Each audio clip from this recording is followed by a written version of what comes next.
Hello, it's John Heaton, and today I thought I'd launch a defence of a certain Ringo Starr album which has always come in for a lot of stick.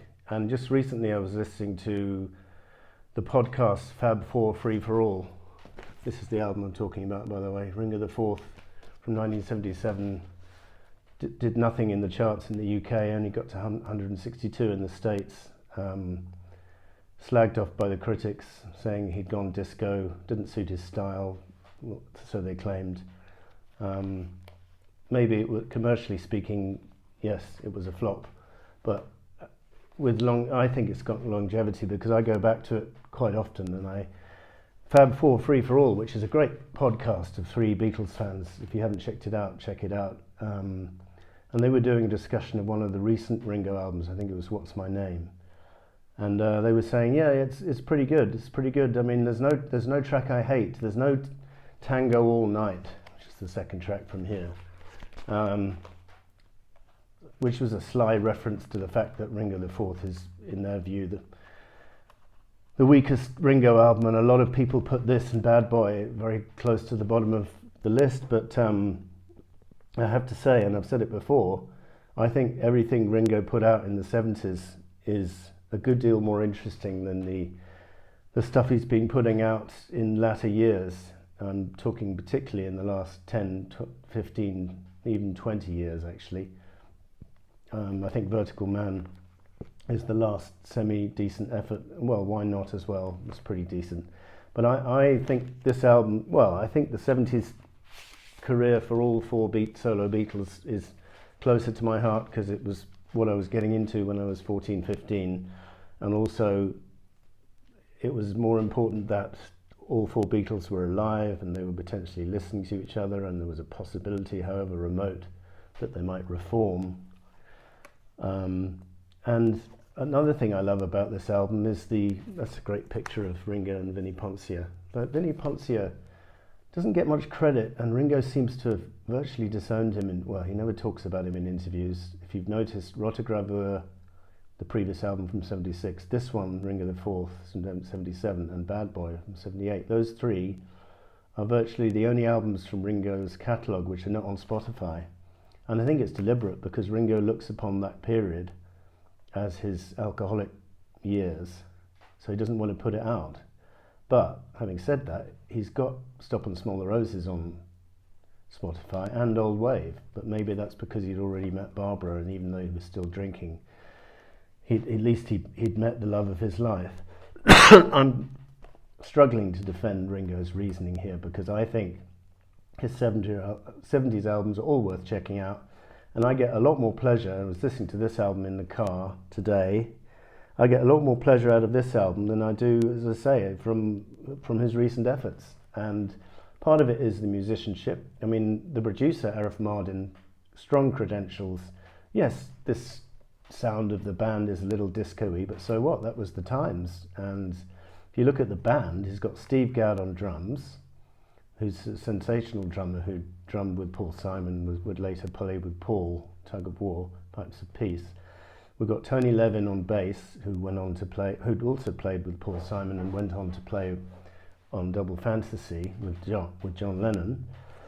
We got Dave Spinoza, who'd played with John Lennon on Mind Games and also played with Paul McCartney and Linda McCartney on Ram.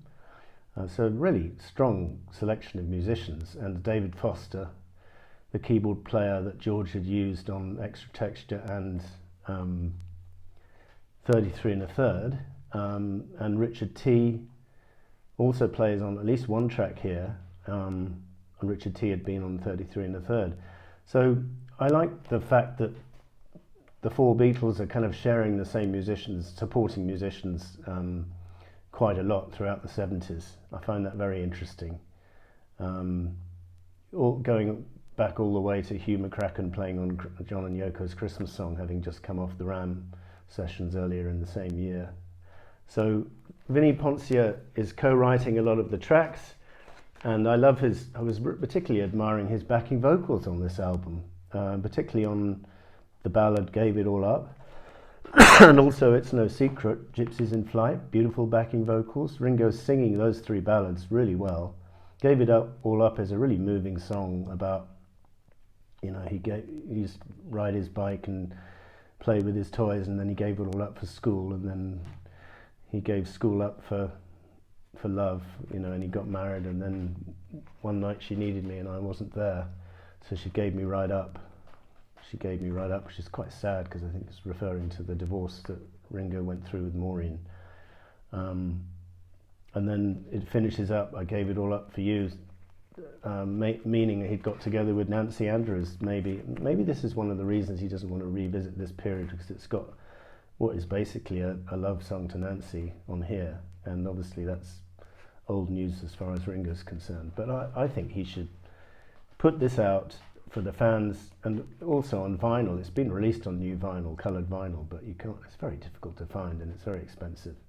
But I think, let me see, Open is Drowning on the Sea of Love. Obviously Ringo is struggling a little bit to sing this, and he sounds a bit drunk, if the truth be told, but it's quite amusing as a result.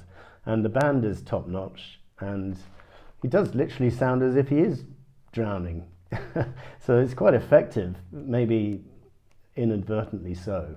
But this is a good decent opener, and it was a single, didn't do much. Quite an interesting video of Ringo with the long-legged girl on the beach. Tango All Night is pretty inoffensive, kind of happy-go-lucky number. Wings, I'm not sure if that's a deliberate pun on Paul's band, but certainly when I bought this album at the time, I thought that was interesting that he called a song Wings. But it's really got nothing to do with Paul McCartney's band. It's just if I had the wings of an angel, into your arms I would fly, kind of thing. But nice ballad. He redid this on a later album, and I know some of you out there prefer that later version. I go back to this chugging original version with the electric guitar playing the chords. I think it works well, works better. Gave It All Up, as I said, very moving ballad. My friend Sean Bodie was a big fan of this, and he was no Ringo fan, I can tell you. Out on the Streets is a kind of quite dismissible rocker, but with some interesting lines about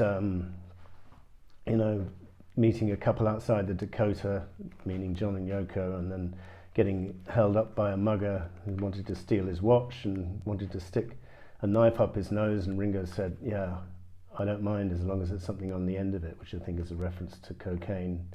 So maybe, all of these songs are kind of reflecting the kind of debauchery of the period, but I don't think it affects the music, because you've got such a crack bunch of musicians, and Ringo's singing the ballads very well. Maybe he struggles on some of the rockers a little bit. Can She Do It Like She Dances? I noticed the Ultimate Music Guide completely ripped into this one and gave it 1 star, presumably because they thought the lyrics were not politically correct or something, but there's nothing wrong with them. People are so serious about this kind of topic these days, and all Ringo is saying is, this girl who he saw at a party was dancing so sexily on the dance floor. He just wondered whether she would be the same in the bedroom, and there's nothing wrong with that. Perfectly harmless. And he didn't even write the song. He's just covering it as a kind of for a laugh. Sneaking Sally Through the Alley is written by Alan Toussaint, who also wrote a cappella from Goodnight Vienna. And this is a nice track. Not the strongest on the album, but quite, a nice musicianship. And then we've got 2 very strong ballads, It's No Secret and Gypsies in Flight. Gypsies in Flight they're both kind of country songs, and I've said many a time that he should go back and do more of this style, because it really suits his voice. Obviously he did a whole album of that in 1970, Beaucoups of Blues, and then sporadically he's done the odd country song since, but not enough in my opinion. Then Simple Love Song closes the album, and I really like Arif Mardin's production. The album was recorded and mixed by Lou Hahn, by the way. And Simple Love Song is a very catchy song with some lovely string arrangements. And I was playing this album pretty loud in the car and found myself singing along to virtually every song, which I can't say the same for his recent stuff, and the single which has just come out is pretty forgettable, if I'm honest. I'm not going to bother to review it, I don't think. and the previous EP, the previous two EPs were nothing to write home about either.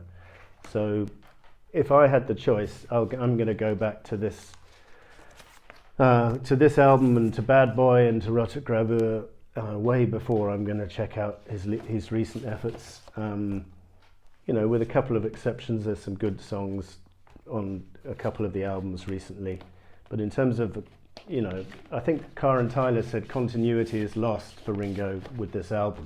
But I'm not sure what that means. I mean, continuity meaning Ringo needs to develop a style and then stick with it.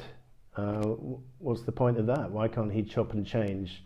I know a lot of people say that the production on this album and Rotte Graveur made Ringo slightly anonymous as an artist because he couldn't stamp his personality on it because it was like dominated by the production. But I find that Rotte Graveur and this album, Ringo the Fourth, have a lot of character, albeit Ringo's character from his alcoholic period, if we want to be strict about it. But it was, it's an enjoyable album. I bought it pretty soon after the release in the late 70s, and I've been pretty fond of it ever since, and I just wanted to go back and listen to it again and reappraise it after certain people slagged it off recently. So that was Ringo the Fourth. Thank you for watching. See you next time.